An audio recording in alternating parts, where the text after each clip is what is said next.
Now, I have to skip forward a little bit and give you a spoiler. She's not dead. That whole thing was fake. She's alive. We'll come back to this, but I just want you to appreciate how pointless and annoying that scene is. So anyway, there's a fight between Sabretooth and Wolverine. I'm not sure what point of the hero's journey we're in at this moment. I really don't. Anyway, Stryker comes up to him and says, "Let me put adamantium into your bones." Sure.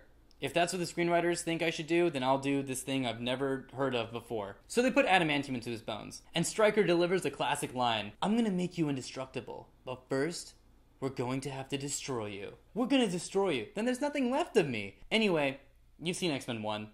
The surgery works. Surprise, surprise. And Wolverine escapes. Surprise, surprise. And he goes to live with the Kents. Surprise, what?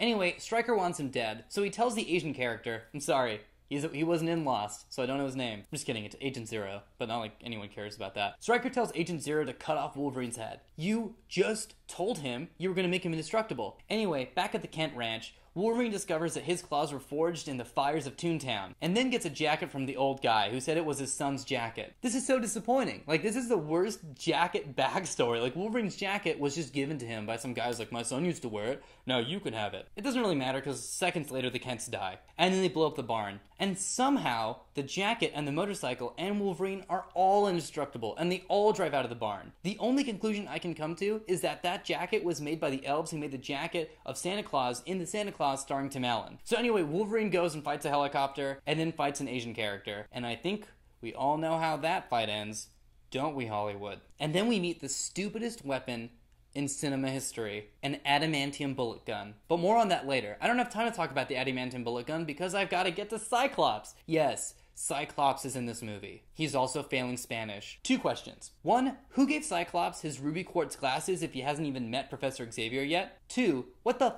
is Cyclops doing in this movie? Anyway, we find out that Fred Dukes, the Blob, has developed an eating disorder. And this is like a joke in the movie. It's not funny. Eating disorders are like very not funny. That's like if Jubilee came up to Wolverine and was like, hey, listen, Psylocke just found out she has diabetes. And Wolverine was like, oh, but she was always such a sweetie. It's that offensive. Anyway, they box, because the screenwriter says so. Anyway, Sabretooth attacks Cyclops, which means that they've met before? So in... Wait.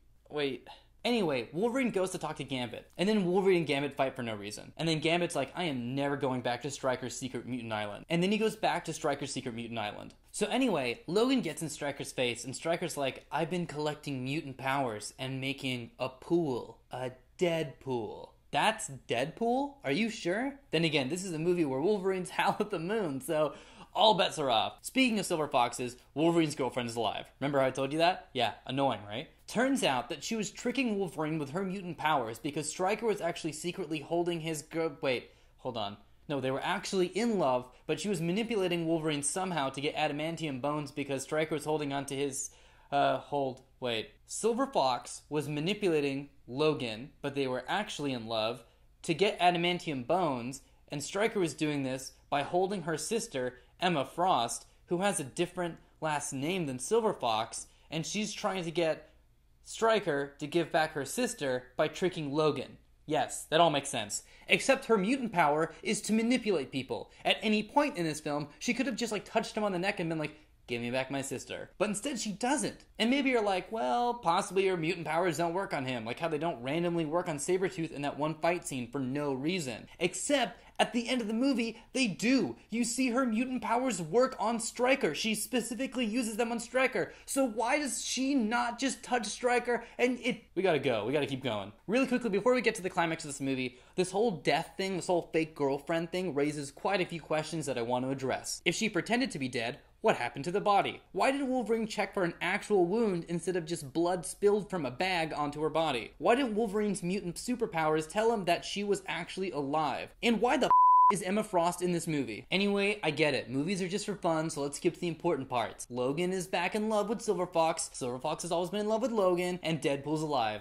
Or dead. He's a dead pool. Anyway, it turns out that Deadpool has all the mutant powers, right? And so he's fighting Wolverine. So now you've got 2 healable, immortal characters fighting. And then we add Sabretooth in the mix, so now we've got 3 immortal characters fighting. 2 of which we know for sure will make it to X-Men 1 and 2, which happen after the movie. So there is no jeopardy. I repeat, No jeopardy. Also, there's a bunch of kids. That doesn't matter. We don't have time for that. This is too insane already. We don't have to worry about the kids. The kids are doing their own thing. There's the kid with a tornado. It doesn't matter. We can't go into that. So Stryker pulls out his adamantium bullet 6-shooter. Why is it a 6-shooter? Why is he like, if I'm going to take down Wolverine, I'm going to be Clint Eastwood about this. Doesn't matter. I don't even think that's how adamantium works. Anyway, the fight ends by Wolverine chopping off Deadpool's head. So that's how you...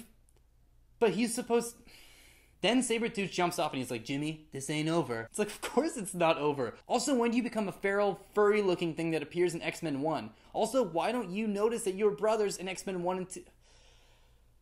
So Wolverine falls off the thing after chopping off Deadpool's head and is about to get smashed by the cement, which it doesn't really matter because Wolverine's like immortal anyway, so anything that's going to injure him, I just don't care. But it doesn't matter, we need to bring Gambit back in this movie, right? Because market research shows that Gambit is the best. So Gambit jumps up, explodes the cement, and Wolverine's safe. Then suddenly, Stryker comes in with his like crazy little like stick shooter adamantium thing and shoots at Wolverine a bunch of times. The whole logic of this shooting thing, by the way, it happens in a different scene when he's talking to a scientist, and Stryker's like, yeah, his brain will grow back, but his memories won't. That's not how brain works. The scientist lady should have been like, listen, I have a degree in science, and what you're saying is scientifically, it doesn't make sense. Doesn't matter. Anyway, he shoots Wolverine twice in the head, and he wastes like 5 of his adamantium bullets, and adamantium's not something grown in the earth, it falls from the sky. Anyway, he shoots Wolverine 5 times with a 6-shooter, and then goes to use his last adamantium bullet on Silver Fox, who had gotten shot at some point earlier in the film. We didn't see it. Kind of happened when there was the kids. The kids, don't worry about the kids. The kids are fine. The kids are great. But right before he shoots her, she touches his foot